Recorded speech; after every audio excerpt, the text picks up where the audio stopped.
fourth video of the Old Guy Gentleman flippers. I'm with a little bit of a cold right now, so I sound different. My favorite knife right now is the Shirogorov Neon Ultralight. It's a perfect size. It's got that double roll bearing system, and it just closes under control, but really nicely.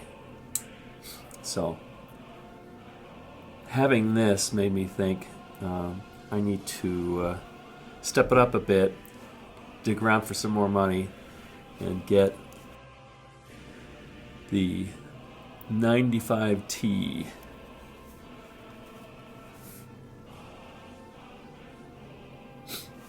And I have some mixed feelings about this. And I'll tell you when I get to it here. I think these things are cute.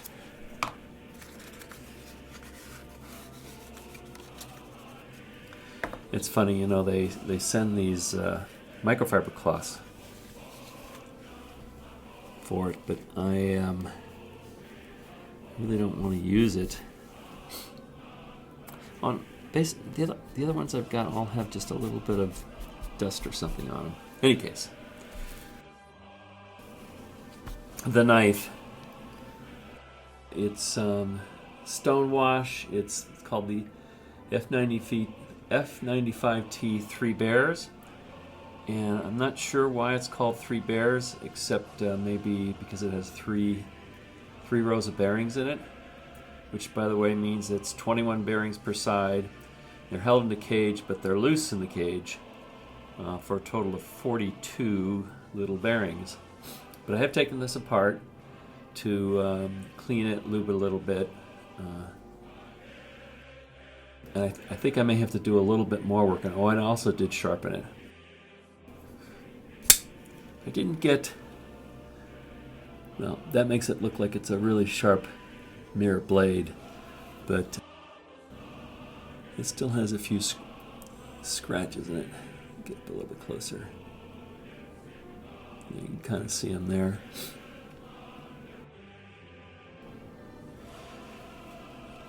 It opens very smartly. It closes a little bit too fast. Look at that.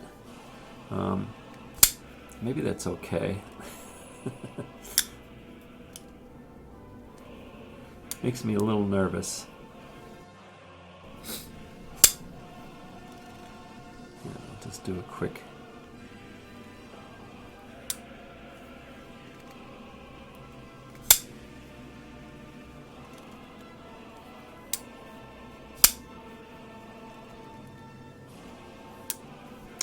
Anyhow, some of the things I really like about this knife is this design. At first I didn't like it. It's supposed to resemble like a turtleback, but the more I have it, the more I kind of like the design.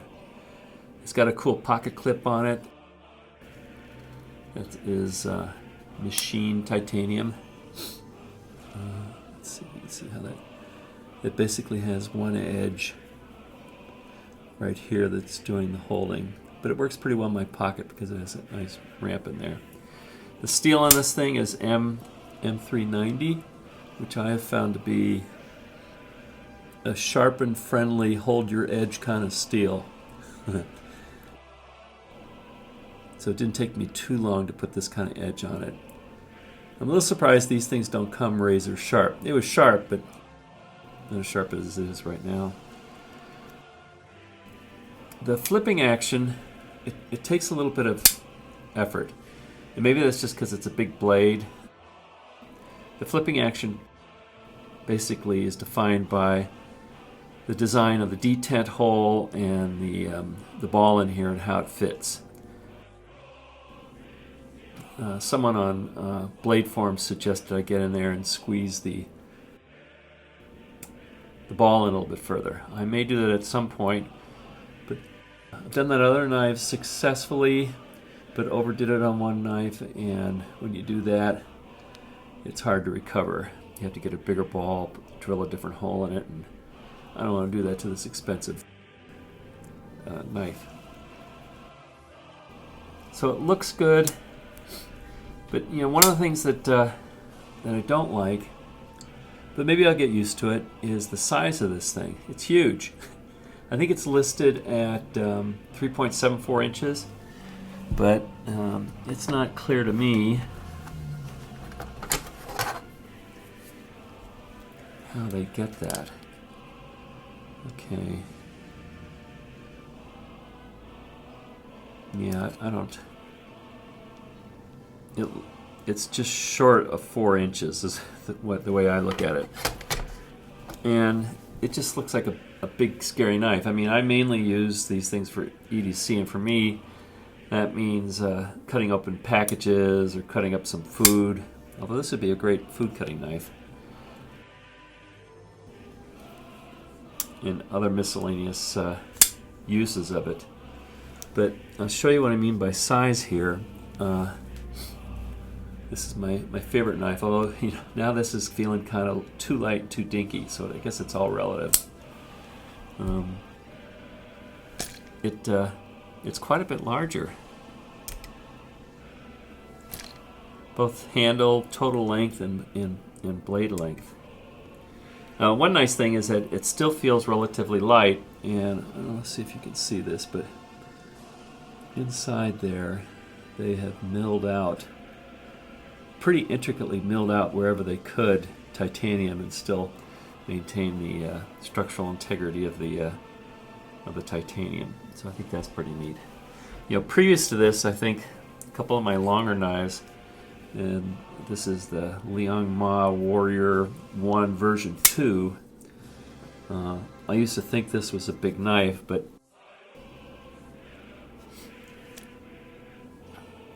it isn't. This is bigger. Or the other one, this is like my second favorite knife, is the 0450 ZT. Let's see where that sits in here.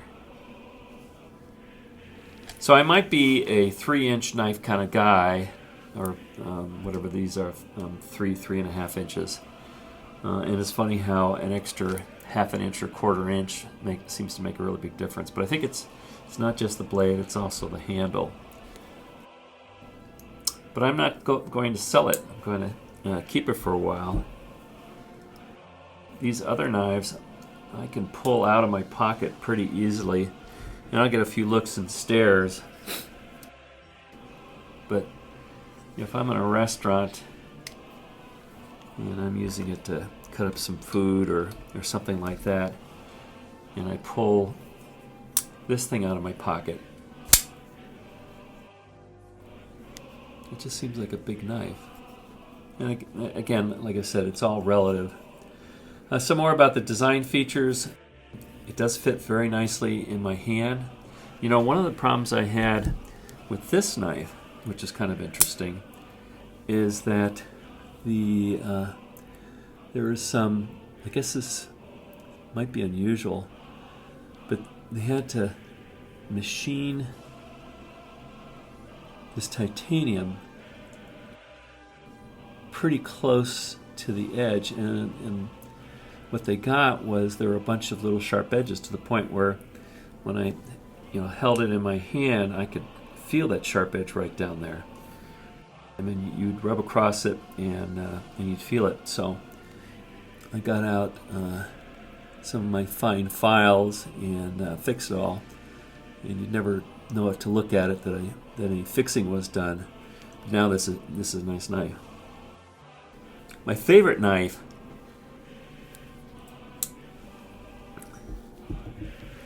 this has none of that. This feels comfortable all around.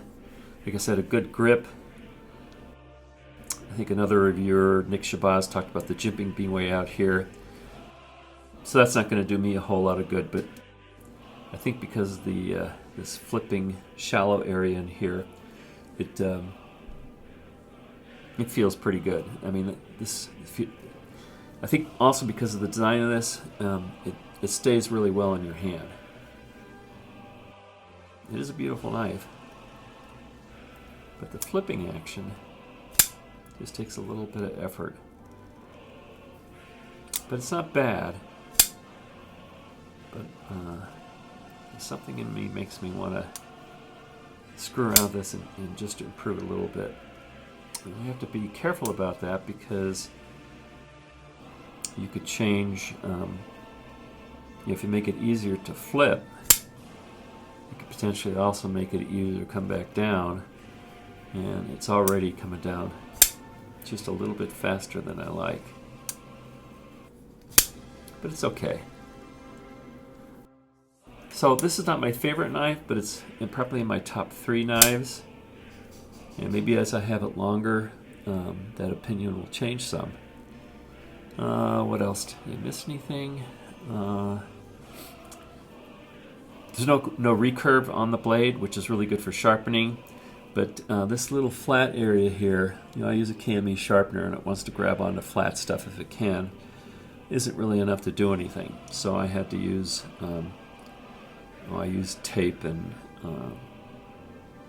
a cabinet liner that's kind of squishy to hold onto it, and it worked out pretty well. Oh, the triple bearings. I don't know if I mentioned this earlier, but this is double row bearings. And I'm beginning to convince myself that the bearings, 1 row of bearings is really all you need. And more than that, you're adding expense and the potential for getting dirt into the blade. So on this blade, there's triple bearings. So it's got 42 bearings, and I did mention that before. And I don't know if it adds that much more to it.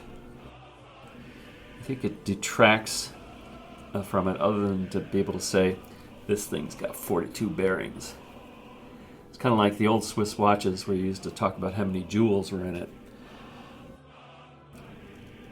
The real thing that determines the action on this thing, as long as you have a single row of bearings, this thing is going to move around smooth as butter. And it really is the design of the detent that, in my opinion, affects the action the most. So that's my review on the Shirogorov. I wanted it to be totally great, and it turned out to be very good, but as I use it more, maybe it'll be totally great. I hope you got some value out of this video, and until next time. Shirogorov.